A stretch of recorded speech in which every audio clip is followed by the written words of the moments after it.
तो hey guys, finally आ चुकी है हमारी मच अवेटेड सीरीज जिसका नाम है tales of the herding gods. और ये कहानी होने वाली है हमारे हीरो मूचेन की, जो कि अंधकार से भरी हुई इस दुनिया में अचानक से ही आ जाता है एक गांव के अंदर, जहाँ पर वो कैसे बड़ा होता है और कैसे बनता है गॉड, हमें ये कहानी के अंदर दिखाया जाएगा। तो इस कहानी की शुरुआत होती है हमें एक डांसू नाम के एरिया को दिखाते हुए, जहाँ पर एक बहती हुई झील के अंदर हम बैठे हुए देख पाते हैं दो डीमंस को, जिन लोगों को तभी अचानक से ही आवाज आने लगती है किसी बच्चे के रोने की, जो किसी बहती हुई धारा के साथ में बहते हुए आ रहा था, जिसको रखा गया होता है एक टोकरी के अंदर और उसके ऊपर लगा हुआ था एक पेंडेंट जो काफी ज्यादा ग्लो कर रहा था। लेकिन वो बच्चा अभी भी रोए जा रहा था। ये टोकरी जैसे जैसे करके आगे बढ़ रही थी, उसके सामने आने वाली बाधाएं भी अपने आप ही हट जाती हैं। लेकिन साथ ही साथ हम उस बच्चे के पीछे से आते हुए देख पाते हैं कुछ डार्क एनर्जी को, मानो जैसे वो काफी देर से उसका पीछा करते हुए आ रही हो। लेकिन उस बच्चे के पास में वो ग्लोइंग और पावरफुल पेंडेंट होने की वजह से ना तो कोई डार्क एनर्जी उसको टच कर सकती है और न ही कोई डीमन उसको टच कर सकता है। लेकिन नीचे देखने पर ऐसा लग रहा था जैसे कोई जल परी उस टोकरी को खींच कर ले जा रही हो। इसके बाद हमें दिखाया जाता है कुछ बूढ़े एल्डर्स के गांव को, जो किसी बच्चे को अपने पास में लेकर आ चुके थे। लेकिन उनमें से किसी भी एल्डर को ये बात समझ में नहीं आई थी आखिर ये बच्चा इतनी ज्यादा डेंजरस डार्कनेस से बाहर कैसे आ गया, क्योंकि वहाँ पर तो इस नाजुक से बच्चे की हड्डियां तक नहीं बचनी चाहिए थी। उन्हें यकीन न आना क्या ये पॉसिबल भी है। वो कहने लगते हैं कि कहीं ये बच्चा कोई मॉन्स्टर तो नहीं है। एक दूसरे एल्डर जो कि बोल नहीं सकते थे, वो इशारों से ये बताने लगते हैं कि नहीं, ये बच्चा कोई मॉन्स्टर नहीं है, बल्कि इसके गले में ये जो जेड पेंडेंट डला हुआ है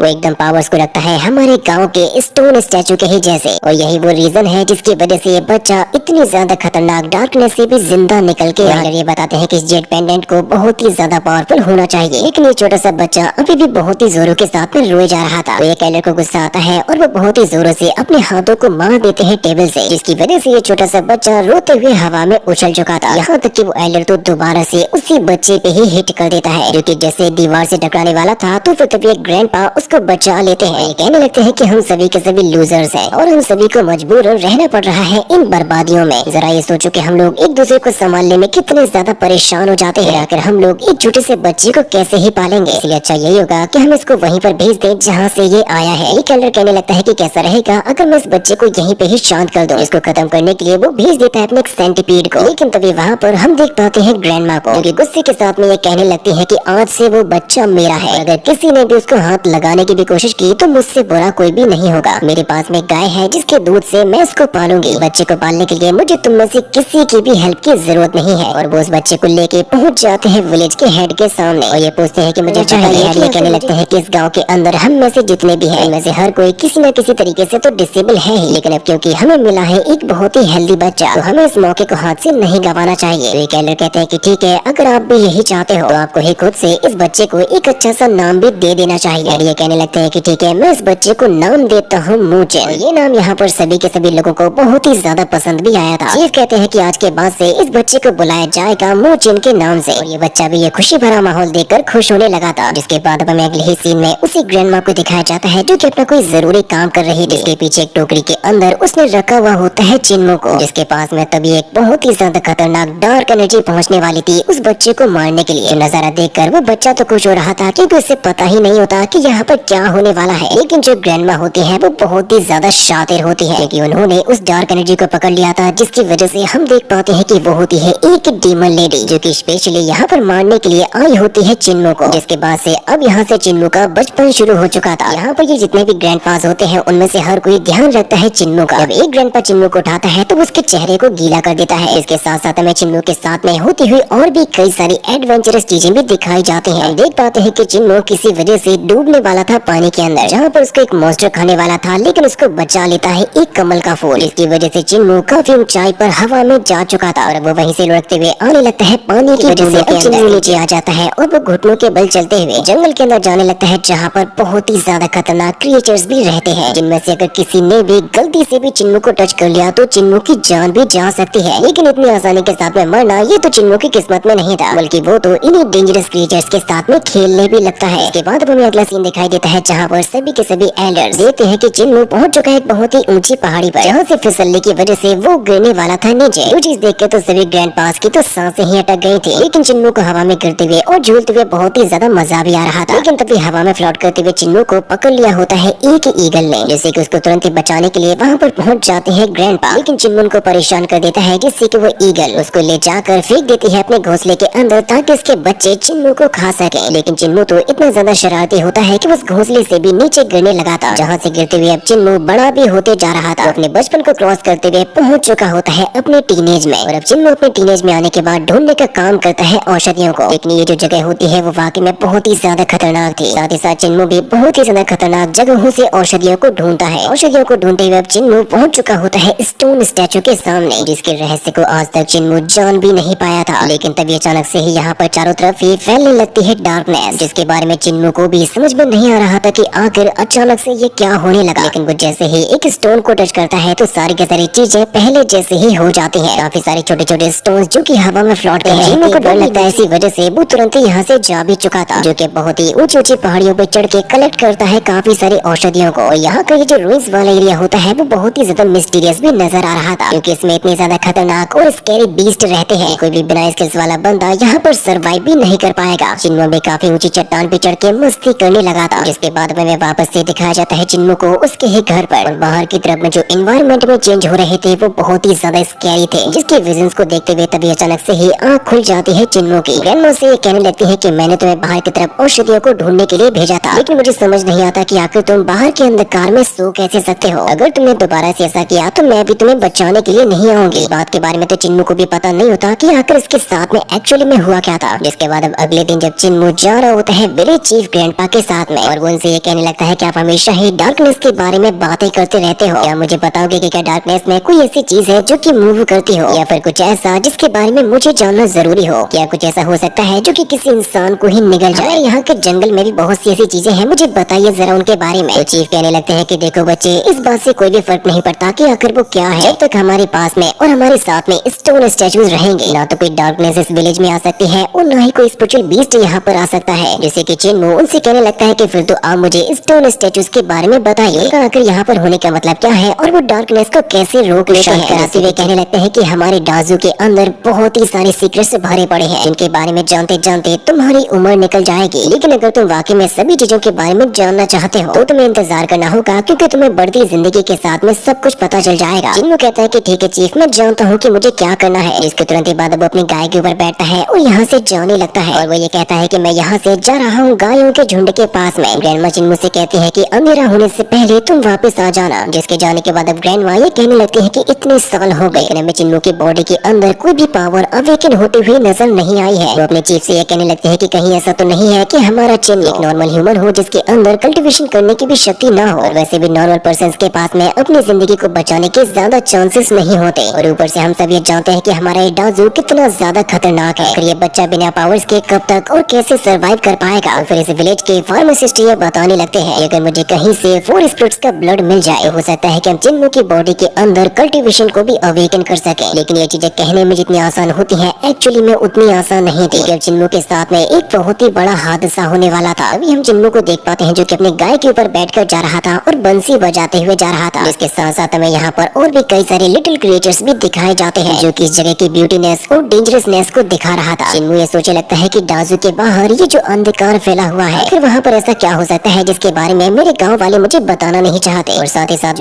बहुत ही बड़ी मिस्ट्री है। लेकिन पूरी सी मोमेंट पर वहाँ से वो गाय दौड़कर भागने लगती है। चिन्मू उसको रोकने की कोशिश कर रहा था, जिसके चक्कर में उसकी पूंछ के काफी सारे बाल भी निकल जाते हैं। चिन्मू को कुछ भी समझ में नहीं आ रहा था कि आखिर अचानक से उसे ये क्या हो गया। इसलिए वो उस गाय से कहता है कि हमें जल्द से जल्द जाना होगा विलेज के अंदर। जब उस गाय के पीछे भागते हुए जा रहा था तो फिर तभी वो अचानक से ही रुक गई थी। चिन्मू को अचानक से ही किसी की आवाज आने लगती है जो कि उससे मदद मांग रही थी। वो जब गौर करता है तो उसको रियलाइज होता है कि ये जो उसके साथ में गाय है वही बोलने लगी है और वो उससे कहती है कि चिन्मू मुझे बचा लो। चिन्मू को कुछ सही समझ में नहीं आता कि अचानक से ही ये गाय बोलने कैसे लगी। गाय कहती है कि चिन्मू तुमने बचपन से ही मेरा दूध पिया है, इसकी वजह से तुम मुझे अपनी माँ तो मान ही सकते हो, और अब बारी आ चुकी है मेरी सहायता करने की, क्योंकि केवल तुम ही हो जो कि मुझे बचा सकते हो। चिन्मू सोच में पड़ जाता है कि आखिर उसको इस गाय को किस चीज से बचाना होगा। तो वो गाय बताने लगती है कि तुम ध्यान से देखो, मेरे हेड के ऊपर तुम्हें दिखाई देगी एक सिल्वर नीडल, जिसको मेरे हेड पर लगे हुए हो चुके हैं पूरे 11 साल में। बस एक ही काम करना है जो कि है सिल्वर नीडल को मेरे हेड से निकालना। इसको देखकर चिन्मू कहने लगता है कि इसको मेरी ग्रैंडमा ने लगाया था, आखिर मैं कैसे निकाल सकता हूँ। जरूर से उन्होंने ये किसी जरूरी काम के लिए ही लगाई होगी। तो गाय चिन्मू को ब्लैकमेल करने लगती है कि क्या तुम मेरे लिए इतना नहीं कर सकते, मैंने तुम्हें इतने सालों से पाला है, तुम्हें बड़ा किया, क्या तुम मेरे लिए इतना नहीं कर पाओगे। यहाँ तक कि वो अपने आंसुओं को बहाते हुए चिन्मू को और ज्यादा इमोशनल कर देती है, जिसकी वजह से फिर कुछ समय तक सोचने के बाद चिन्मू डिसाइड करता है कि ठीक है अब उसको ये नीडल निकाल ही देनी चाहिए। इसको वो पकड़ता है और उस नीडल को को फाइनली बाहर निकाल ही देता है। लेकिन चिन्मू को इस बात का एहसास बड़ी गलती कर दी, क्योंकि नीडल के निकलते ही उस गाय के हेड में से खून निकलता है और उसकी आंखों में से भी खून निकलने लगता है। उसकी पूरी की पूरी बॉडी अचानक से ही पैरालाइज हो जाती है और वो नीचे भी गिर जाती है। ऐसा लग रहा था जैसे कि इस गाय की पूरी बॉडी को ही किसी डीमन ने पजेस कर लिया हो। उसको उठाने की कोशिश कर रहा था, लेकिन अब ऐसा होना पॉसिबल नहीं था। अभी पर वो देख पाता है कि इस गाय की बॉडी में काफी सारी हलचल होने लगी है। ऐसा लग रहा था जैसे कि उसकी बॉडी के अंदर कोई बहुत ही ज्यादा खतरनाक क्रिएचर आ गया हो, जो कि अपने आप को डेवलप कर रहा हो और उस गाय को अंदर से ही खा रहा हो, जिसके फिर अगले ही पल और भी ज्यादा खतरनाक चीजें होने लगती हैं। उसके पेट को फाड़ते हुए अब बाहर आने लगती है एक डीमन, जिसने न्यू की बॉडी को बहुत ही ज्यादा ब्रूटली तरीके से फाड़ के रख दिया था। वो डीमन लेडी बाहर आती है और ये कहने लगती है कि मुझे हो चुके हैं पूरे 11 साल इस जानवर के अंदर रहते हुए, क्योंकि असल में ये वही डीमन लेडी होती है जो कि सबसे पहले आई थी चिन्मू को जान से मारने के लिए। बाहर आने के बाद चिन्मू से कहती है कि आखिरकार मैं बाहर आ ही चुकी हूँ। यहाँ तक कि वो तो न्यू की बॉडी को और भी ज्यादा ब्रूटली तरीके से चीरने लगती है, जिसके बाद अब यहाँ पर उसका निशाना होता है चिन्मू के ऊपर। उसके करीब जाती है और ये कहने लगती है कि सबसे पहले अब मुझे ही तुम्हें जान से मारना होगा। वो कहती है कि तुम्हें मारने के बाद मैं तुम्हारे पूरे गाँव वालों के साथ में खून की होली खेलूंगी। इसका गुस्सा भी बहुत ही ज्यादा खतरनाक होता है और उसने तुरंत ही अटैक करना स्टार्ट कर दिया था चिन्मू के ऊपर। तो चिन्मू के पास में उसके थोड़े बहुत रिफ्लेक्शंस और थोड़ी बहुत मार्शल आर्ट थे, इसकी वजह से वो अपने आप को इन अटैक से बचा पा रहा था। चिन्मू से कहता है कि मुझे बता दो कि आखिर तुम कौन हो और तुम मेरे गाय के रूप में क्यों बदल गई थी। वो बताने लगती है कि मैं हूँ असल में इसका केवल एक ही मिशन है और वो है तुम्हें जान से मारना। इसके बाद अब उसने दोबारा से चिन्मू के ऊपर अटैक्स करना स्टार्ट कर दिए थे। चिन्मू को पकड़ने के बाद ये कहने लगती है कि अगर उस समय पर तुम्हारी उस इविल ग्रैंडमा ने मुझे रोका नहीं होता तो तुम मेरे हाथों कभी के मर चुके होते। उसने चालाकी के साथ में मुझे गाय की बॉडी के अंदर डाल दिया था। फिर तुम खुद ही सोचो कि आखिर मैं तुमसे इस बात का बदला क्यों न लूं। नफरत का बदला किसी भी तरीके से मुझे तो तुमसे लेना ही था। अभी चिन्मू खुद को बचाने के लिए उसको बेवकूफ बनाता है अपने ग्रैंडमा का नाम लेके, बल्कि एक्चुअली में उसके ऊपर हमला किया होता है एक मैन ईटिंग ट्री ने, जो कि उस डीमन लेडी को खाने की कोशिश करने लगता है। लेकिन वो इतनी ज्यादा पावरफुल होती है कि उसने एक ही झटके के साथ में उस डीमन ट्री को भी खत्म कर दिया था। इसके बाद अब अपने सुपर फास्ट रिफ्लेक्शन का यूज करती है और पहुंच जाती है चिन्मू के सामने। ये कहने लगती है कि तुम क्या सोचते हो तुम मुझे इस तरीके से बेवकूफ बना पाओगे। उस डीमन लेडी ने जैसे ही चिन्मू के ऊपर अटैक करने की कोशिश की होती है, फिर तभी इस डीमन लेडी को रोकने के लिए वहाँ पर पहुंच जाते हैं ग्रैंडपा टू। साथ ही साथ वहाँ पर ग्रैंडमा भी आ चुकी थी, जो कि ये कहने लगती है सिटी लॉर्ड की बीवी, अगर मैं चाहती तो मैं तुम्हें 11 साल पहले ही जान से मार चुकी होती। मुझे तो बस तुम्हारी सच्चाई के बारे में जानना था, जिसकी वजह से तुम अभी तक जिंदा बच पाई हो। डीमन लेडी जैसे ही कुछ कहने की कोशिश करती है तो ग्रैंडमा उसको एक ही झटके के साथ में फिनिश कर देती है। ग्रैंडमा से कहते हैं कि तुम अपनी ताकत को एक गलत ही जगह पे आजमाना चाहते थे, इसका सीधा मतलब होगा तुम्हारे लिए मौत। तुमने सिटी लॉर्ड को समझाने के बजाय इस छोटे से बच्चे को मारने की कोशिश की। और तुम खुद ये सोचो कि आखिर मैं तुम्हें जिंदा कैसे ही छोड़ सकती थी। चिन्मू कहने लगता है कि ग्रैंडमा क्या लोग यहाँ पर चिन्मू को ये बताते हैं कि देखो मेरे पास में ज्यादा बैटल का एक्सपीरियंस तो नहीं है, मैं इतना जरूर जानता हूँ कि जो स्मार्ट होगा वो हमेशा ही लड़ाई में जीतेगा। इसके बाद उन्होंने दोनों ही मरे हुए जीवों को फेंक दिया होता है पानी के अंदर। ये कहने लगते हैं कि देख लो यही है हमारे डाजू की असली सच्चाई। ग्रैंडमा कहते हैं कि ठीक है अब तुम बहुत ही ज्यादा थक चुके हो गए, यहाँ से चलो कि आज चिन्मू के लिए एक बहुत ही बड़ा दिन होने वाला है, हम तुम्हारे अंदर कुछ अवेक करने वाले हैं। चिन्मू थोड़ा सा हैरान होते हुए कहता है कि मैं तो पहले से ही जागा हुआ हूँ, आप लोग आकर किस चीज को जगाने के बारे में बात कर रहे हो। जिसके बाद हम लोग देख पाते हैं कि इस पानी के अंदर जो डेड बॉडीज डली हुई थी, उसके करीब जैसे ही वो डार्कनेस जाती है वो पूरी तरीके से उनके शरीर को राख कर देती है। बॉडी में रह जाती है तो केवल और केवल हड्डियां। इस पानी और इस अंधकार ने न जाने कितने ही हजारों लोगों की जान ले ली। इसके बाद अब हमें कुछ और लोगों को दिखाया जाता है जो कि ये कहने लगते हैं कि ये पूरी की पूरी डाजू पूरी तरीके से भरी हुई है मॉन्स्टर से। और हम लोग जो इस डाजू नाम की ग्रेट रूइंस में रहते हैं, इसको असल में छोड़ा गया था खुद गॉड्स के ही द्वारा। ये जगह मान लो किसी नरक से कम नहीं है और उन लोगों को असल में मिल चुका होता है डीमन लेडी का स्केलेटन, जिससे कि वो मास्टर्स ये समझ जाते हैं कि लेडी को होना चाहिए जियांग लॉन्ग सिटी से। इसके हेड पर लगे हुए बैच को देखकर साफ साफ ये बताया भी जा सकता था ये जियांग लॉन्ग सिटी की कोई जानी मानी हस्ती होगी। साथ ही साथ इसकी हड्डियों के अंदर काफी सारे होल्स भी हो गए थे, जो कि इस बात का भी सबूत होते हैं कि असल में जानती है डीमन कल्ट वाले मैजिक को। लेकिन ये कहा जाता है कि डीमन कल्ट तो डिसअपियर हो चुका था यांग कांग कंट्री के अंदर। इस लेडी के यहाँ पर होने की वजह से ये कहा जाता है कि जरूर से रूइंस के अंदर भी छुपे हुए होंगे कुछ डीमन कल्ट के लोग। यहाँ पर ये जो मास्टर्स की टुकड़ी होती है इस ग्रेट रूइंस में फैल जाना चाहिए डीमंस को स्ले करने के लिए, जो कि तुरंत ही अपने रास्ते पर निकल भी जाते हैं। इसके बाद अब चिन्मू को यहाँ से ले जाया जा रहा था उसकी बॉडी के अंदर कल्टीवेशन को एक्टिव कराने के लिए, जिसके लिए एक्चुअली में उन लोगों को जरूरत पड़ने वाली थी 4 स्पिरिट्स की, जो कि होते हैं blue dragon, white tiger, Suzaku और जुआनबो। जिसके बारे में मिस्टर फार्मासिस्ट चीफ को ये बता रहे थे कि हाँ हम लोगों ने मिलकर उन चारों ही बीस्ट के ब्लड का इंतजाम तो कर लिया है। इसके लिए उन्होंने पकड़ा होता है ग्रीन ड्रैगन स्नेक को, दूसरा होता है आयरन बोन टाइगर, तीसरा होता है थंडरबर्ड्स और चौथा होता है बीटल, जिनके ब्लड को निकाल के मिस्टर फार्मासिस्ट सबसे पहले पहले उनको रिफाइन करेंगे। रिफाइनिंग के प्रोसेस को करने के बाद वो दिया जाएगा चिन्नू को। यहाँ पर इन लोगों ने मिलकर कई सारे बीस्ट को पकड़ के रखा हुआ था। चिन्नू यहाँ से आगे बढ़ते हुए जा रहा था और उसको बहुत ही अजीब अजीब तरीके के बीस्ट भी देखने को मिल रहे थे, जिनके ब्लड को निकालने के लिए उन चारों ही बीस्ट को मार दिया जाता है ताकि उसकी हेल्प से कुछ ऐसी मेडिसिन को बनाया जा सके, इसकी वजह से चिन्नू की बॉडी के अंदर कल्टीवेशन अवेकन हो जाए। लेकिन सबसे पहले इन सारी चीजों के बारे में बताने के लिए ग्रैंडपा अपने काफी सारे स्क्रोल्स को ओपन कर लेते हैं। इसको देखते हुए चिन्नू ये कह रहा था कि ग्रैंडपा आप ये क्या कर रहे हो। तो ग्रैंडमा चिन्नू को बताती है कि वो तुम्हारी हेल्प कर रही है अवेकन करने के लिए, जहाँ पर अब उन चारों ही फर्नेस को ऊपर उठा लिया जाता है रिफाइन करने के लिए। जिसके बाद अब ग्रैंडपा चिन्नू को बताने लगते हैं अवेकन के फर्स्ट स्टेप के बारे में, क्योंकि यहाँ पर एक्चुअली में ह्यूमन बॉडी के अंदर पाए जाते हैं 7 ग्रेट ट्रीजर्स, जिसकी शुरुआत होती है ह्यूमन हेड से। जिसके बाद आते हैं वो याओ लिu ही। 7 स्टार को भी इसी में कंबाइन किया जाता है। इसके साथ साथ लाइफ और डेथ के सारी चीजें जुड़ी हुई होती हैं एक दूसरे के साथ में। लेकिन जो भी इंसान प्रैक्टिस करता है कल्टीवेशन को, तो उसे ये सारी की सारी चीजें ब्रेक थ्रू करके आगे बढ़ना होता है। इंसानी शरीर के अंदर ये जो कल्टीवेशन नाम का ट्रीजर पाया जाता है, इस बात पर चिन्नू कहने लगता है कि ग्रैंडपा यानी कि आप मेरी बॉडी में उसी को ही अवेकन करना चाहते हो ताकि मैं भी डिवाइन ट्रीजर्स को कल्टीवेट कर सकूं। ग्रैंडपा बताते हैं कि हाँ ये बात सही है, लेकिन ये सब कुछ करना इतना भी आसान नहीं होता, क्योंकि बहुत से ऐसे लोग हैं इस दुनिया में जो कि कल्टीवेशन को नहीं कर सकते। जो भी लोग ये कर पाते हैं मान के चलो उनके ऊपर होती है ऊपर वाले की कृपा दृष्टि, कि जिस इंसान के भी अंदर कल्टीवेशन करने की एबिलिटी होती है तो ऑलरेडी ये सारी की सारी चीजों को ब्रेक थ्रू कर चुका होता है। जैसे कि हम सभी के सभी ग्रैंडपास जितने भी यहाँ पर है वो ऑलरेडी इसको ब्रेक थ्रू कर चुके हैं। सभी की बॉडी के अंदर जो पावर्स है, जो टैलेंट है, वो ऑर्डिनरी पीपल से बहुत ही ज्यादा आगे है। ऐसा मान के चल सकते हो कि हम सभी के सभी पैदा ही हुए थे कल्टीवेशन करने के लिए। जैसे कि फिर तुरंत ही चिन्नू पूछने लगता है कि आखिर मेरे बारे में क्या है, क्या मैं कल्टीवेशन करने के लिए पैदा नहीं हुआ हूँ। जिससे कि ग्रैंडपा माँ ये बताते हैं कि तुम्हारी बॉडी के अंदर कल्टीवेशन को एक्टिवेट करने के लिए 4 स्पिरिट्स के ब्लड की जरूरत पड़ेगी, जो कि हम यहाँ पर करने के लिए आए हैं। हमें ये दिखाया जाता है कि उनके अंदर होती है ड्रैगन की पावर, और इसी ड्रैगन के ब्लड को वो यूज करेंगे चिन्नू की बॉडी के अंदर कल्टीवेशन को एक्टिवेट करने के लिए। ग्रैंडपा बूचर अपनी सुजाकू की स्पिरिचुअल बॉडी को दिखाने लगे थे। इस मोमेंट पर ब्लाइंड ग्रैंडपा निकाल लेते हैं अपनी जुआनबो की स्पिरिचुअल बॉडी को, जो चीजें देखकर चिन्नू बहुत ही ज्यादा खुश हो रहा था। सभी के सभी लोगों के पास में मौजूद है इन लोगों के मार्शल सोल्स। ग्रैंडपा टूजी चिन्नू को ये बताते हैं कि ये जो तुम्हारी ग्रैंडमा है उनके पास में मौजूद है। इसके तुरंत बाद अब यहाँ पर पेश किए जाते हैं 4 बाउल्स को, जिन चारों के ही अंदर डाला जाएगा 4 तरीके के स्पिरिचुअल ब्लड्स को। तभी ग्रैंडपा माँ यहाँ पर एक बाउल को उठाते हैं और वो देने लग जाते हैं चिन्नू को, और उसे कहते हैं कि जल्दी से इस स्पिरिचुअल ब्लड को तुम्हें पीना होगा। इसको पीते ही चिन्नू को एक बहुत ही जोरों का झटका भी लगा था, क्योंकि असल में वो ब्लड होता है एक थंडर ड्रैगन का। सभी लोगों को लगने लगता है कि शायद इसकी वजह से उसका कल्टीवेशन अवेकन हो जाएगा, लेकिन ये झटके लगने की वजह से उसको कुछ भी नहीं होता। अभी फिर ग्रैंडमा चिन्नू को देने लगते हैं व्हाइट टाइगर के स्पिरिट को, जो कि चिन्नू को इतना ज्यादा बेकार लगता है कि उसका फेस भी एकदम हरा पड़ चुका था। और फिर ग्रैंडपा बूचर उठा लेते हैं अपने सुजाकू के स्पिरिचुअल ब्लड को, जो कि चिन्नू को जबरदस्ती पिलाया जाता है क्योंकि वो एकदम हॉट होता है। उसको पीने की वजह से तो चिन्नू के मुंह से आग निकलने लगी थी, लेकिन जब उसका कल्टीवेशन अवेकन नहीं होता तो उसकी वजह से ग्रैंडपा बूचर बहुत ही ज्यादा गुस्से में आ रहे थे। ब्लाइंड ग्रैंडपा उठा लेते हैं अपने जुआनबो की स्पिरिट बॉडी को। सभी लोगों की आखिरी उम्मीद होती है कि शायद इसकी वजह से उसका कल्टीवेशन अवेकन हो जाएगा, लेकिन इन 4 बीस्ट के ब्लड को पीने की वजह से भी उसको कुछ भी नहीं होता। ग्रैंडपा बूचर कहने लगते हैं कि कहीं ऐसा तो नहीं है कि ये लड़का एक नॉर्मल सा ही इंसान हो, ऐसा भी हो सकता है कि ये कभी भी कल्टीवेशन कर ही ना पाए। ग्रैंडमा कहने लगते हैं कि हम सभी के सभी लोग बूढ़े हो चुके हैं और अगर हम लोग मर जाएंगे तो ये बच्चा डाजू में अकेले सर्वाइव नहीं कर पाएगा। ग्रैंडपा माँ कहने लगते हैं कि हमें इस बच्चे को भेज देना चाहिए बिग सिटी में। जो बात सुनते ही ग्रैंडपा बूचर भड़क जाते हैं और वो ये कहने लगते हैं कि अगर ऐसा करने की वजह से हमारे दुश्मनों को हमारे बारे में पता चल गया, हम सभी के सभी लोगों को एक ही झटके के साथ में खत्म कर दिया जाएगा, जिसके साथ में ये बच्चा खत्म हो जाएगा। इसकी वजह से अब यहाँ पर ग्रैंडपा बूचर और ग्रैंडपा माँ में फाइट होना शुरू हो गई थी। उन लोगों को रोकते हुए कहने लगता है कि ऐसा कुछ भी नहीं होगा, आप लोग बहुत ही अच्छे हो, किसी भी तरीके से आप लोगों में से किसी की भी जान नहीं जाने दूंगा। दोनों की ही फाइट को रोकने के लिए बाकी के ग्रैंडपास को भी आना पड़ता है। चीफ कहने लगते हैं कि ठीक है, मेरे पास में एक तरीका है, और तरीका कुछ ऐसा है कि हम सभी के सभी लोग ये जानते हैं कि चिन्नू अभी एक बच्चा ही है, और हम लोग ये भी चाहते हैं कि इसकी बॉडी बन जाए एक कल्टीवेटर के जैसे। चारों ही बीच की स्पिरिचुअल बॉडी को मिलाने के लिए हम लोगों को अब यहाँ पर यूज करना होगा ओवरलॉर्ड बॉडी को। इसके बारे में ज्यादा लोग तो नहीं जानते थे, लेकिन चीफ बहुत ही अच्छे तरीके से जानते हैं। चीफ ये बताने लगते हैं कि अगर किसी भी इंसान के लिए कल्टीवेशन करना मुश्किल हो या उसकी बॉडी में स्पिरिचुअल पावर ही ना हो, पर हमें 4 स्पिरिट्स के ट्रू ब्लड को लेना पड़ेगा। उनको गैदर करने से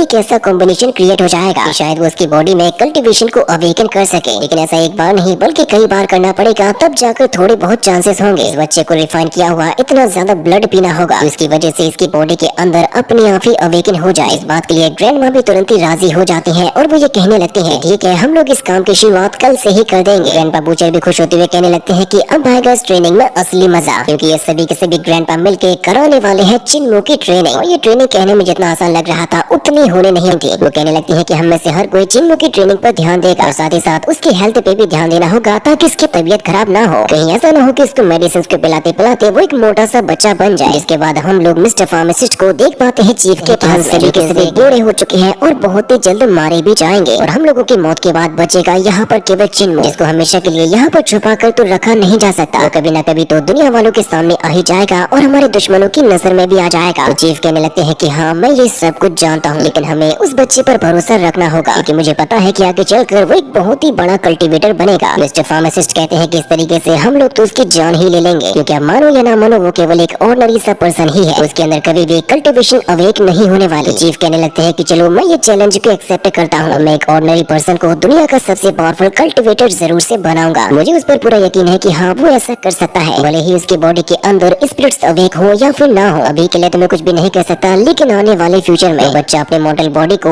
एक इमॉर्टल बॉडी में जरूर से बदलेगा और बनेगा इस दुनिया का सबसे पावरफुल कल्टीवेटर। मिस्टर फार्मासिस्ट कहते हैं कि चीफ क्या सच में ऐसा हो भी पाएगा? तो चीफ कहने लगते हैं कि अगर हमें किसी भी बात पर यकीन है और हम उस पर मेहनत करते रहे तो डेफिनेटली एक मॉडल बॉडी को भी बदला जा सकता है इमॉर्टल बॉडी में। इसके बाद हमें अगले दिन का सीन दिखाया जाता है जहाँ से ट्रेनिंग स्टार्ट होने वाली होती है चिन्मू की। चिन्मू कहने लगता है कि मेरी ट्रेनिंग को कराने के लिए सभी के सभी ग्रैंड पास काफी ज्यादा एक्साइटेड है और जो सबसे ज्यादा एक्साइटेड है वो है फार्मासिस्ट ग्रैंड पा। सबसे पहला काम उन्हीं का होता है चिन्मू के लिए रिफाइन की हुई एक मेडिसिन को बनाना ताकि आगे जो वो ट्रेनिंग करने वाला है उसमें बेहतरीन परफॉर्मेंस दे सके। लेकिन चिन्मू के सारे के सारे मेडिसिन की बहुत ही बुरी हिलूक आ जाती है क्योंकि आज पूरे दिन भर उसके ऊपर ऐसे ही एक्सपेरिमेंट किए जाएंगे, उसे अलग अलग तरीके की मेडिसिन को भी पिलाया जाएगा। फार्मासिस्ट ग्रैंड पा सबसे पहले उसके लिए एक मेडिसिन को बनाते हैं और दे देते हैं चिन्मू को पीने के लिए, जिसको वो जैसे ही पी लेता है तो उसको एक के बाद एक कप दिए जाते हैं। चिन्मू कह रहा था कि क्या सच में उसको 4 स्पिरिट्स का इतना ज्यादा ब्लड पीना होगा? भागने की तो कोशिश करता है लेकिन मिस्टर फार्मासिस्ट उसके ऐसा करने नहीं देंगे। वो ये कहने लगते हैं कि तुम्हारी बॉडी को बेहतर बनाने के लिए मुझे ऐसा करना ही होगा। उन्होंने काफी बड़ा पॉट दे दिया होता है चिन्मू को पीने के लिए और साथ ही वो अपने पास में एक सूजे को भी रखे हुए थे जो कि थोड़ी ही देर में काम में भी आने वाला था क्योंकि चिन्मू ने जैसे इस मेडिसिन को कंप्लीट किया था उसकी बॉडी अचानक से ही फूलने लगती है, मानो जैसे इसकी बॉडी के अंदर कुछ ज्यादा ही गैसेस बनने लगे हों। मिस्टर फार्मासिस्ट उन नीडल्स का यूज करने लगते हैं क्योंकि जैसे ही चिन्मू की बॉडी में जाते हैं तो गैसेस के रिलीज होने की वजह से वो यहाँ से वहाँ पर उड़े जा रहा था। लेकिन फार्मासिस्ट ग्रैंडपा उसको ज्यादा चोट लगने नहीं देते, जिस मोमेंट पर अब तभी यहाँ पर आ जाते हैं ग्रैंडपा बूचर जो कि कहने लगते हैं कि ठीक है अब वक्त आ चुका है मेरी ट्रेनिंग को करवाने का, तुम्हें जो भी करना था तुम कर चुके हो, अब उसको मेरे हवाले कर दो। जिसके बाद अब वो तुरंत ही चिन्मू का हाथ पकड़ते हैं और उसको खींच के यहाँ से ले जाने लगते हैं क्योंकि ग्रैंडपा बूचर की बारी आ चुकी थी इसकी ट्रेनिंग को करवाने की। उसको अपने साथ में ले जाते हैं जहाँ पर उनके पास में रखे हुए होते हैं काफी सारे स्पेशल बीज और चिन्मू हमें बता रहा होता है ग्रैंडपा बूचर के बारे में। वो कहने लगता है कि ग्रैंडपा बूचर के जैसा इस वर्ड में आज तक नहीं देखा गया जो कि इस वर्ड्स और नाइफ को चलाने में महारत हासिल कर चुके हैं और जो भी वो करते हैं, मारते हैं, काटते हैं, कुछ भी करते हैं तो वो सारे के सारे करते हैं कि कोई भी उनके काम में नुक्स नहीं निकाल सकता। और आज तक उन्होंने चिन्मू के साथ में जो कुछ भी किया है उसकी वजह से उन्होंने कभी उसको हर्ट नहीं होने दिया। लेकिन कभी कभी ऐसा होता है कि ग्रैंडपा बूचर अपने दिमाग का आपा खो बैठते हैं, जहाँ पर अब चिन्मू एकदम ही रेडी हो चुका था अटैक करने के लिए। जिसके बाद अब ग्रैंडपा बूचर ने चिन्मू के साथ में ट्रेनिंग को कराना भी स्टार्ट कर दिया था। हमें देख पाते हैं कि ग्रैंडपा बूचर के पास में उनके पैर न होने के बाद भी वो नाइफ को चलाने में इतने ज्यादा परफेक्ट होते हैं कि सामने चिन्मू जैसे 10 बंदे भी आ जाएंगे वो तब भी इसको हरा नहीं पाएंगे। ग्रैंडपा बूचर कहने लगते हैं कि हम तुम्हारी ट्रेनिंग करा रहे हैं ओवरलॉर्ड बनने के लिए, इसके हिसाब से तुम्हारी नाइफ को मुझसे भी ज्यादा फास्ट होना पड़ेगा, लेकिन जितनी तुम्हारी स्पीड है उतने में तो कोई भी तुम्हें मसल के चला जाएगा, इसीलिए जितना ज्यादा हो सके अपने आप को फास्ट बनाने की कोशिश करो। जिन्होंने चिन्मू को अपने कुछ स्लैशिंग अटैक्स दिखाए होते हैं जिसकी वजह से उन्होंने एक लकड़ी के टुकड़े को चिप्स के जैसे काट के रख दिया था। इसके बाद अब वो यहाँ पर चिन्मू के ऊपर अपने स्लैशिंग अटैक्स को तो कर रहे थे लेकिन वो किसी भी हाल में उसको हर्ट नहीं करना चाहते। साथ ही साथ चिन्मू भी अपने सुपर फास्ट रिफ्लेक्शंस का यूज कर रहा था खुद को बचाने के लिए। ग्रैंडपा बूचर यहाँ पर जैसे ही अपने डबल नाइफ का यूज करते हैं उसको मारने के लिए, चिन्मू अपनी नाइफ की मदद से उसको रोक लेता है कि बॉडी में जो आग लग रही थी वो उसको भी बुझाता है। ग्रैंडपा बूचर कहते हैं कि अब तो तुम मेरी नाइफ की स्पीड को देख ही चुके हो और मेरी नाइफ के अंदर जो एनर्जी भरी हुई है वही ये दिखाती है कि चलाने वाले के अंदर कितनी ज्यादा एनर्जी है। हमें अपनी नाइफ के अंदर इतनी एनर्जी को भरना होता है कि वो जिससे भी हिट करे उसको जला के राख कर दे। सारी की सारी चीजें चिन्मू के ऊपर से जा रही थी क्योंकि उसको ऐसा कुछ भी नहीं करना आता। बूचर जल्दी से अपनी नाइफ में एनर्जी डालो, अपने गुस्से को आग में बदल जाने दो, अपने स्प्रिट को जलाना शुरू कर दो, जो कि एक के बाद एक इतने सारे फायर अटैक्स को करते जा रहे थे। उससे ये साबित हो जाता है कि इनके जैसे स्वॉर्डमैन यहाँ पर कोई भी नहीं होगा क्योंकि स्वॉर्डमैनशिप के साथ साथ जो मैजिकल पावर्स का वो यूज कर रहे थे यही चीज होती है जो कि एक कल्टीवेटर को स्पेशल बनाती है। वो ये कहने लगते हैं कि आने वाले समय में मैं इस आसमान को चीर के रख दूंगा। उन्होंने वाकई में अपनी नाइफ की मदद से यहाँ पर जो स्लैशिंग अटैक्स किए होते हैं। उसने बादलों को तक चीर के रख दिया था, उसमें गैप बना दिया था। और ग्रैंडपा बूचर चिल्लाते हुए कहने लगते हैं कि मैं ये सब कुछ खत्म कर दूंगा। और ये नजारा वाकई में एकदम ग्रैंड लेवल का नजर आता है। जिनको कहने लगता है कि सच में एक स्वॉर्डमैन की मैजिकल पावर बहुत ही ज्यादा स्कैरी होती है। जिस मोमेंट पर तभी वहाँ पर पहुंच जाते हैं ग्रैंडपा माँ, जो कि कहने लगते हैं कि बूचर दोबारा से क्रेजी हो चुका है, उसकी बातों पर अब ध्यान मत दो, इसलिए जल्दी से मेरे साथ में आ जाओ हैंड टू हैंड कॉम्बैट करने के लिए। जिन्मो का वक्त आ चुका था ग्रैंडपा माँ के साथ में बॉक्सिंग को करने का, और उनका एक हाथ नहीं होता। जिन्मो बता रहा था कि पहले के समय में ग्रैंडपा माँ ओल्ड फैशन वाले ग्लूमी कॉफिन मेकर के नाम से जाने जाते थे, लेकिन जिन्मो ने ग्रैंडपा माँ को जितना जाना है उसने हमेशा यही पाया है, एक बहुत ही अच्छे इंसान है और उन्होंने बचपन से ही उसकी केयर भी की है। लेकिन ट्रेनिंग को करते वक्त में ऐसा नहीं कहा जा सकता कि वो अच्छे तरीके से ही पेश आएंगे, क्योंकि ट्रेनिंग के स्टार्ट होते ही उन्होंने जैसे ही अपने पंचिंग को दिखाया होता है जिन्मो के ऊपर, वो ये कहने लगता है कि हाँ कभी कभी अच्छे लोग दया भी नहीं दिखाते, क्योंकि उन्होंने जिन्मो को पंच मार मार के उसकी हालत ही खराब कर दी थी। ये कहने लगते हैं कि बूचर ने तुम्हें जो नहीं यूज होता है मैजिकल पावर्स का, तभी जाके वो फ्लेम्स कट कर पाती है बादलों को भी, लेकिन ये जो मेरी बॉक्सिंग की स्किल्स है उसमें भी मैजिकल पावर्स का यूज होता है और मैं यूज करता हूँ साउंड ऑफ थंडर को। इसके बाद उन्होंने जैसे ही दोबारा से अपने पंचिंग को स्टार्ट किया होता है, जिन्मो तो छत को फाड़ते हुए ऊपर चला गया था। और वो ये बता रहा था कि उसके बचपन में ही सभी के सभी ग्रैंडपास मिलके उसे बेसिक स्वॉर्डमैनशिप और बेसिक बॉक्सिंग स्किल्स को सिखाया करते थे, लेकिन अब क्योंकि ये लोग मेरे अंदर जगाना चाहते हैं कल्टीवेशन को, इसीलिए अब ये लोग अपनी स्वॉर्डमैनशिप और बॉक्सिंग स्किल्स को ले जा चुके हैं एकदम एक्सट्रीम लेवल पर, जिसमें उन लोगों को मेरे लिए यूज करनी पड़ रही है अपनी मैजिकल पावर्स को। ये बात खुद भी जिन्मो को समझ में नहीं आ रही थी कि सच में एक कल्टीवेटर करने के लिए इतनी ज्यादा मार खानी पड़ती है। ग्रैंडपा माँ जिन्मो को ये बताते हैं कि जब मैं केवल एक हाथ से ही ट्रेनिंग को कर सकता हूँ, तो अगर तुम्हारे अंदर हिम्मत हो तो तुम भी ऐसा कर सकते हो। अपने शरीर के सारी ताकत को डाल लो अपने केवल एक ही हाथ के अंदर। इस ताकत को इतना ज्यादा बढ़ा लो कि केवल एक हाथ ही काम करने लगे 1000 हाथों के जैसे, जिस टेक्निक को कहा जाता है 8 लियन मूवमेंट, जिसकी वजह से तब जाकर क्रिएट होते हैं 1000 हैंड्स और हम बन जाते हैं एक जैन मास्टर। नजारा देखकर जिन्मो काफी ज्यादा खुश हो रहा था। अभी ग्रैंडपा माँ कहते हैं कि ठीक है जल्दी से मुझ पर हमला करने के लिए आओ, जिसके हमला करने से पहले ही जिन्मो को एक बहुत ही जोरों का हिट हो चुका था। ग्रैंडपा माँ बताते हैं कि अच्छे तरीके से ध्यान लगाओगे तभी जाके तुम्हें सफलता मिलेगी और तुम्हारे अंदर भी ताकत आ जाएगी थंडर को कंट्रोल करने की। तुम्हारी भी केवल एक हाथ के अंदर आ सकती है हजारों हाथों की ताकत। तुम भी चाहो तो अपनी पावर्स की हेल्प से किसी की भी सोल और उसकी बॉडी को डिस्ट्रॉय कर सकते हो। कोशिश यही करनी है कि रख दो कि वो कभी दोबारा उठ भी ना सके। लेकिन ये ट्रेनिंग कराते हुए वो जिन्मो की बहुत ही बुरी हालत कर चुके थे, क्योंकि उसको खुद भी नहीं लग रहा था कि अब वो दोबारा से ये ट्रेनिंग कर भी पाएगा। जिस मोमेंट पर अब तभी वहाँ पर आ जाते हैं ग्रैंडपा 2G और वो ये कहने लगते हैं कि आ जाओ जरा मेरे साथ में रेस को लगा लो। और एक्चुअली में ग्रैंडपा 2G के पास में उनकी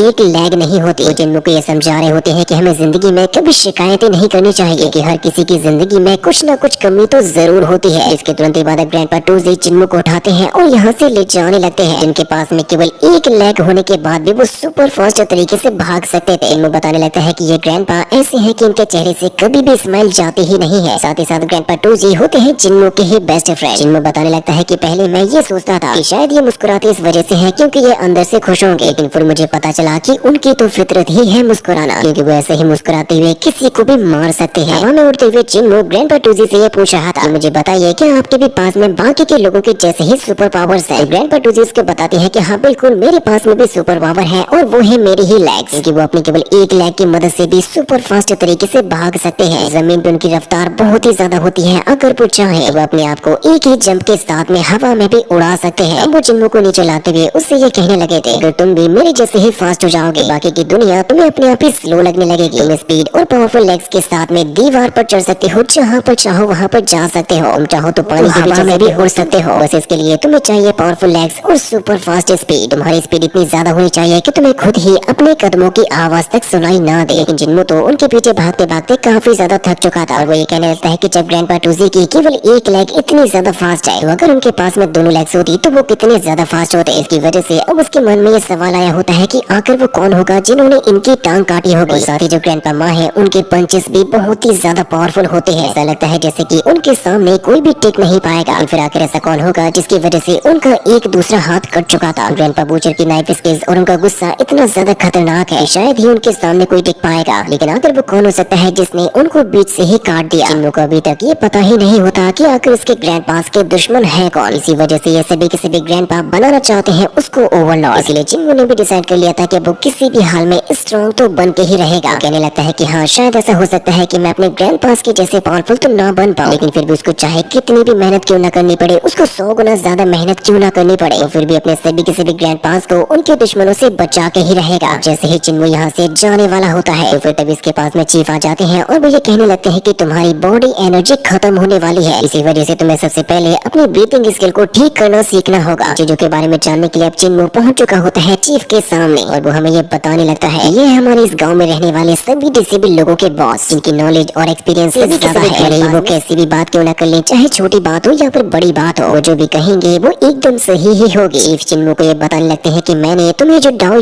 स्किल सिखाई है उसे तुम अपने बचपन से ही प्रैक्टिस करते आ रहे हो और स्पेशली उन्हीं लोगों के लिए होती है जो कि अपनी बॉडी में कल्टिवेशन करना चाहते हैं और इसको एक्चुअली में कहा जाता है 3 पिल्स ऑफ ओवरलॉर्ड बॉडी। जो नाम सुनते ही चिन्मू कहने लगता है कि ये तो सुनने में बहुत ही अच्छा लग रहा है। ग्रैंडपा बताने लगते हैं कि जैसे ही तुम्हारी बॉडी के अंदर स्पिरिचुअल एनर्जी अवेकन होना स्टार्ट हो जाएगी तो तुम अपनी इस 3 pills of Overlord body skill का यूज करते हुए बन सकते हो एक बहुत ही ज्यादा इटर्नल स्ट्रॉन्ग मैन। इतने ज्यादा स्ट्रॉन्ग बन जाओगे कि तुम्हारा मुकाबला कोई भी नहीं कर पाएगा। जिसके बाद अब चिन्मू हमें ये बताने लगा था यहाँ पर इस विलेज के अंदर और भी कुछ ऐसे ग्रैंड पास है जो कि इसको ट्रेनिंग को कराने पर ध्यान देते हैं। वैसे एक होते हैं म्यूट ग्रैंड पा, यानी कि वो बोल नहीं सकते थे, जो कि चिन्मू की बॉडी स्ट्रेंथ को बढ़ाने में हेल्प कर रहे थे। और साथ ही साथ चिन्मू के जो पेंटर ग्रैंड पा होते हैं उनकी स्किल्स भी बहुत ही कमाल की थी, लेकिन दिक्कत ये होती है कि इनके पास में सुनने की एबिलिटी नहीं थी। जिसके बाद चिन्मू की बारी आ जाती है ब्लाइंड ग्रैंड पा के साथ में ट्रेनिंग को करने की, क्योंकि ऑब्वियसली अपने नाम के जैसे देख तो नहीं सकते थे, लेकिन उनके सेंसेस इतने ज्यादा पावरफुल होते हैं तो कहा भी नहीं जा सकता कि उन्हें दिखाई नहीं देता। चिन्मू बता रहा था कि सभी के सभी ज्यादा मेहनत को कर रहे हैं ताकि सिर्फ और सिर्फ वो लोग चिन्मू की बॉडी के अंदर कल्टिवेशन को अवेक कर सके। इसलिए चिन्मू भी अपनी पूरी कोशिश कर रहा था और वो ये कह रहा था कि किसी भी हाल में मैं हार नहीं मानूंगा। और अब अगले दिन वो दोबारा से पहुंच जाता है फार्मासिस्ट ग्रैंडपा के पास में मेडिसिन को पीने के लिए, जहाँ पर हर बार ही नए नए मेडिसिन को पीने की वजह से उसकी हालत तो खराब होती ही है। इसकी हर रोज ही ट्रेनिंग को और भी ज्यादा खतरनाक तरीके से करवाया जा रहा था, लेकिन अभी तो वो एक आर्मर को संभालने के भी काबिल नहीं था। पेंटर ग्रैंडपा जो इसको अच्छी स्किल सिखाना चाहते हैं वो तो उनके साथ में मस्ती करता है। साथ ही जंगल के अंदर जहाँ पर रहते हैं बहुत ही ज्यादा खतरनाक डेडली बीस्ट, उनके बीच में रहते हुए चिन्मू अपनी आंखों पे पट्टी बांध के ब्लाइंड ग्रैंडपा के साथ में अपनी ट्रेनिंग को करने वाला है, लेकिन उनके सेंसेस के सामने चिन्मू कभी भी टिक नहीं पाएगा। चिन्मू का ट्रेनिंग करते हुए काफी दिन हो चुके थे और वो हर रोज ही सभी ग्रैंडपास के साथ में नई नई तरीके की ट्रेनिंग्स को भी करता है। इसके बाद अब हम लोग देख पाते हैं चीफ के साथ में मिस्टर फार्मासिस्ट को, जो कि चीफ से ये कह रहे होते हैं कि आपने उस बच्चे को पुराने जमाने की कॉमन गाइडिंग स्किल को तो सिखा दिया, लेकिन क्या आपको वाकई में लगता है कि ये स्किल उसके कल्टिवेशन को अवेक करने में काम में आ सकती है? चीफ ये बताते हैं कि हाँ, अभी तक उसकी बॉडी में कोई भी चेंजेस नहीं देखे गए, इसी वजह से मैंने उसको सबसे ज्यादा सिंपल टेक्निक सिखाई है ताकि हिसाब से कर कहा जाए कि किसी बच्चे के अंदर अगर कल्टिवेशन नाम की कोई चीज एग्जिस्ट भी नहीं करती। बात में मिस्टर फार्मासिस्ट कहने लगते हैं कि फिर तो वो कुछ भी अचीव नहीं करने वाला। चीफ भी कहते हैं कि हाँ, इस बारे में मैंने भी बहुत ही ज्यादा सोचा, लेकिन हमें ये बात भी नहीं भूलनी चाहिए कि वो इस टेक्निक को अपने बचपन से ही प्रैक्टिस करते हुए आ रहा है और साथ ही हर रोज ही उसको मेडिसिन देने की वजह से कुछ न कुछ चेंजेस तो होंगे ही। और मुझे ऐसा लगता है कि शायद अब वो वक्त आ चुका है उसकी बॉडी में चेंजेस आने का, जो कि हाल ही में दिखाई तो नहीं देंगे, लेकिन जब वो दिखाई देंगे तो हम में से किसी भी ग्रैंडपा की ताकत से उसके अंदर आ जाएगी 5 गुना ज्यादा ताकत। जो बात सुन के मिस्टर फार्मासिस्ट तो एकदम ही शॉक हो गए थे और वो ये कहने लगते हैं कि अगर ये बात सच है तो मैं चाहता हूँ कि जल्द से जल्द वो अपने कल्टिवेशन को अवेक कर ले, कि ऐसी एबिलिटी तो मेरे पास में भी नहीं है कि मैं अपने कल्टिवेशन को कई गुना ज्यादा बढ़ा सकूं। चीफ से पूछने लगते हैं कि आपको क्या लगता है ये बच्चा फ्यूचर में कल्टिवेशन के किस लेवल तक जा सकता है? तो चीफ कहने लगते हैं कि ये बात तो मैं भी नहीं जानता कि वो किस लेवल तक जाएगा, लेकिन मैं इतना जरूर कह सकता हूँ कि वो हम सभी में सबसे ज्यादा बेस्ट बन के दिखा सकता है। इसके आगे की अमेजिंग स्टोरी को देखने के लिए जल्दी से चैनल को सब्सक्राइब भी कर दो।